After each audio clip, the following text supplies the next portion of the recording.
Hi, I'm Pattu from FreeFinCal, and in this video, let's talk about which mutual fund should you invest for 5 years, 10 years, 15 years, 20 years. Now, this is a wrong question to ask. Please don't ask this question. That's the reason why I'm making this video. I'm not making this video to tell you which fund to invest in.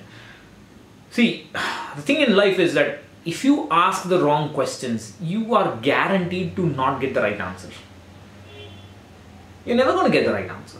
First of all, how will anybody know whether X fund or Y fund is good for 10 years or 15 years? When I don't even know whether it's good enough for next week.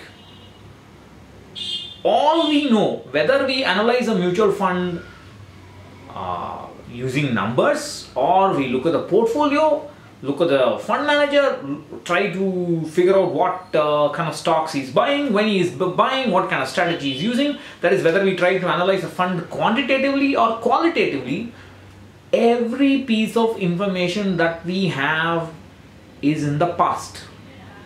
It's already done. We do not have real-time information. We are not sitting in the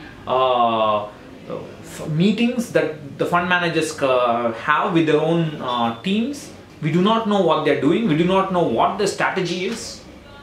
We are not looking at the AUM that comes in every day, the AUM that goes out every day. So how can we ever say that X fund or Y fund is good enough for 10 years, 15 years, 20 years? The reason people are asking this question is because they are still in that LIC policy or insurance policy mindset. They are still in that bank FD or bank recurring deposit mindset. They want to buy something and all they think that they have to do is pay a premium on it. Many people think SIP is like a premium, and they think that the mutual fund will will levy a penalty if they miss a SIP. So all they think that's it. That's all that has to be done. They will buy a product, they will ask the forum, or they will ask in the value research comments where all these distributors are trolling. They will find out, is X fund or Y fund good enough for me? Then some idiot who has 6 months mutual fund experience, investing experience, will answer yes, it is good. And then this bigger idiot will assume, yes, fine, that's it, let me start investing. That's not how you play with your money. My God. It's a wrong question. Don't ask wrong questions to the money. I'm annoyed. I've been watching this. For 6-7 years now. It's so effing annoying. Oh man, don't play with your money like this. You need to understand the risk. I keep saying this. You classify investments in terms of risk and not returns. So for a particular goal, for which you need money in 5 years, 10 years, 15 years, you understand what kind of risk you can take. And then you understand what kind of mutual fund category you should choose. Nobody is asking what is the mutual fund category I should choose for 5 years, 10 years, 15 years. That is the right question. Nobody is asking that. They just want the fund names. That's just stupid. How do you know that the guy who is commenting yes or no is actually right? It's easier to find out on your own if you do some little bit of research. Nobody can say what's right or wrong for the next 15 years, 10 years. Please don't ask this question. Study fund categories. Understand why X fund is in this category, Y fund is in that category. Why is HDFC Top 100, for example, a large cap fund?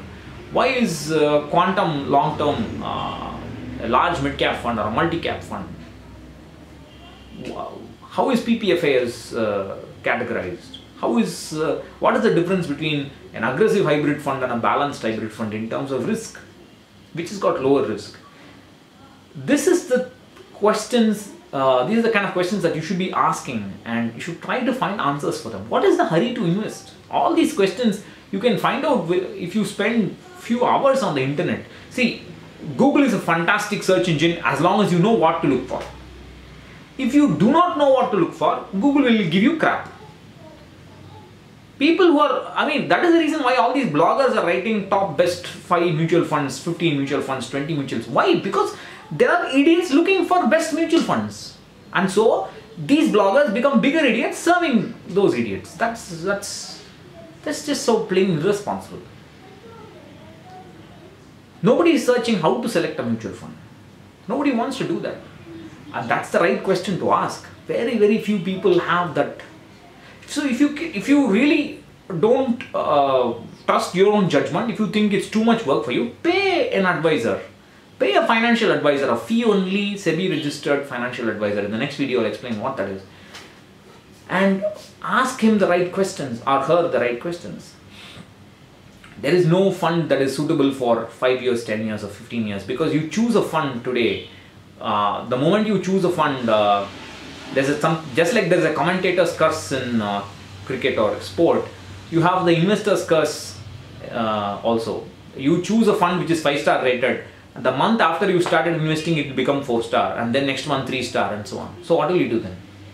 Stay invested, or what will you do? Switch every 2 months, every 3 months? This is a stock to do trading. So you have to give yourself some time for it to wait for it to perform. But if it doesn't perform, you have to switch. Then you should know when to switch, and then which fund to switch to. These are the questions that are more important. You should know how to select a mutual fund, how to review a mutual fund, when to get out of a mutual fund, and how to manage risk in your portfolio. Those are the questions that you should be focusing on. There are very, very few resources which are popular researchers which are focusing on that. There are many if you search for it, but the popular ones are not, because they know that not many people are looking for it. But there are many people who have written on this: how to manage a portfolio, how to reduce risk in a portfolio, how to choose a fund for a right goal. If I have this goal, 5-year goal, what category I should choose, and then you worry about which fund to choose in that category. Do not look at the products in the first step. Choosing the product is the last step in the investment process, in the planning process. So there is no fund which is suitable for 5 years or 10 years or 15 years. You have to choose a mutual fund based on past data, provided you have selected the right category for your goal. And once you start investing in it, you have to know how to review its performance and get out when you think that the performance is bad. So do not ask wrong questions. Wrong questions are easy to ask, they are easy to answer, but the answers will more often than not be wrong. So I'll catch you again in another video. Bye bye.